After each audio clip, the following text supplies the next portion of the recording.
Forget the missiles. 2025's fiercest fights are happening in cyberspace and on trading screens. The world's most powerful nations aren't just flexing their muscles with tanks and jets anymore. Instead, they're waging silent, invisible wars. One's fought with lines of code, financial maneuvers, and the click of a mouse. These are the new front lines, and they're shaping the future in ways most of us can barely imagine. Let's break it down. Imagine the world like a giant chessboard. Every country is a player, and every move is strategic. But unlike the old days, the pieces aren't just soldiers or tanks. They're algorithms, data centers, and digital currencies. The stakes? Control over the world's information, money, and influence. The US and China? They're not just moving pieces, they're flipping the board.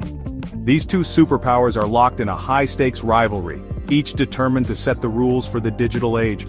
It's not just about who wins a single game, but who gets to decide how the game is played for decades to come. First, the digital Cold War, an invisible battle that's reshaping the internet as we know it.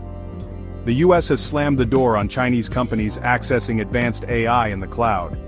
This isn't just about keeping secrets safe, it's about controlling the future of artificial intelligence, the technology that will power everything from self-driving cars to national security systems.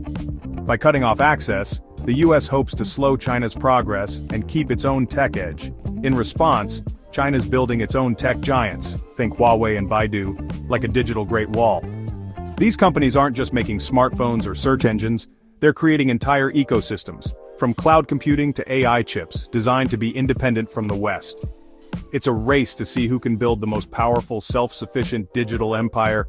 Now countries everywhere face a choice: whose technology do they trust? Team OpenAI or Team Baidu, Nvidia or Huawei?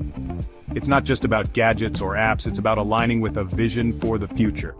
Governments, businesses, and even regular people are being pulled into this global tug-of-war, forced to pick sides in a battle that will define the next era of innovation. The result? Two separate digital worlds, with their own rules, networks, even apps.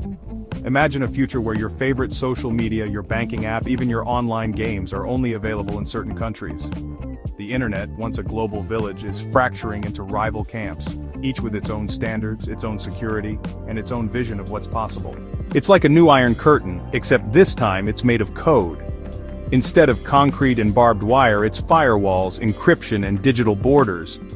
People on either side may never see the same news, use the same apps, or even share the same facts. The world is splitting, not just physically but digitally. Meanwhile, there's a currency war raging, a battle for the world's wallet. Money has always been power, but now, it's also a weapon.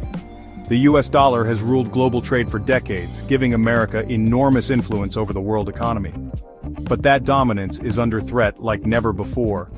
While America flexes its dollar muscles, China's quietly pushing the digital yuan in oil and gas deals with Russia, Iran, and Brazil. These aren't just business transactions, they're strategic moves to weaken the dollar's grip.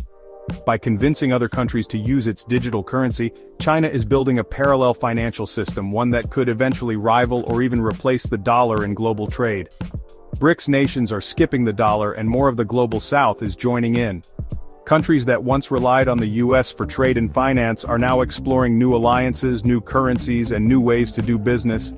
This isn't just about economics, it's about shifting the balance of power on a global scale. If the dollar loses its crown, the US could lose its global power without firing a shot. Imagine a world where America can't use sanctions or financial pressure to influence other countries. The consequences would ripple through everything from the price of groceries to the stability of governments. So here's the deal. The future isn't just about armies, it's about servers, satellites, and digital money.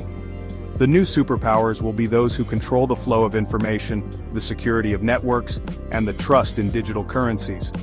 Wars may be fought with code, not bullets, with economic pressure, not bombs. And everyone, from governments to app users, is being asked to pick a side. The choices we make today, what apps we use, what currencies we trust, what news we believe, will shape the world our children inherit. The silent battles of the digital age are happening all around us every day, whether we notice them or not. The question is, which side of the digital divide will you be on?